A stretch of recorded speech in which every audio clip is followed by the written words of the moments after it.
بسم اللہ الرحمن الرحیم۔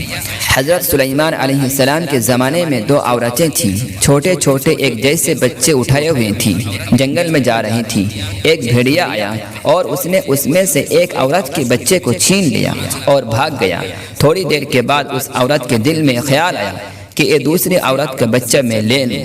اس نے جھگڑا شروع کر دیا۔ معاملہ حضرت سلیمان علیہ السلام تک پہنچا۔ دونوں اپنا حق جتلاتی ہیں۔ وہ کہتی ہے اس کے بچے کو بھیڑیا لے گیا۔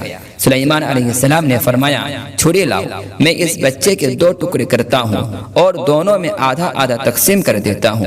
ان میں سے جب ایک نے فیصلہ سنا تو وہ کہنے لگی ٹھیک ہے، لیکن جب دوسری نے سنا تو رونا شروع کر دیا۔ کہنے لگی میرے بچے کے ٹکڑے نہ کرو، اس دوسری عورت کو دے دو، یہی پالے گی، کم از کم میرا بچہ زندہ تو رہے گا۔ آپ سمجھ گئے کہ یہ بچہ اس عورت کا ہے، آپ نے اسے عطا فرما دیا۔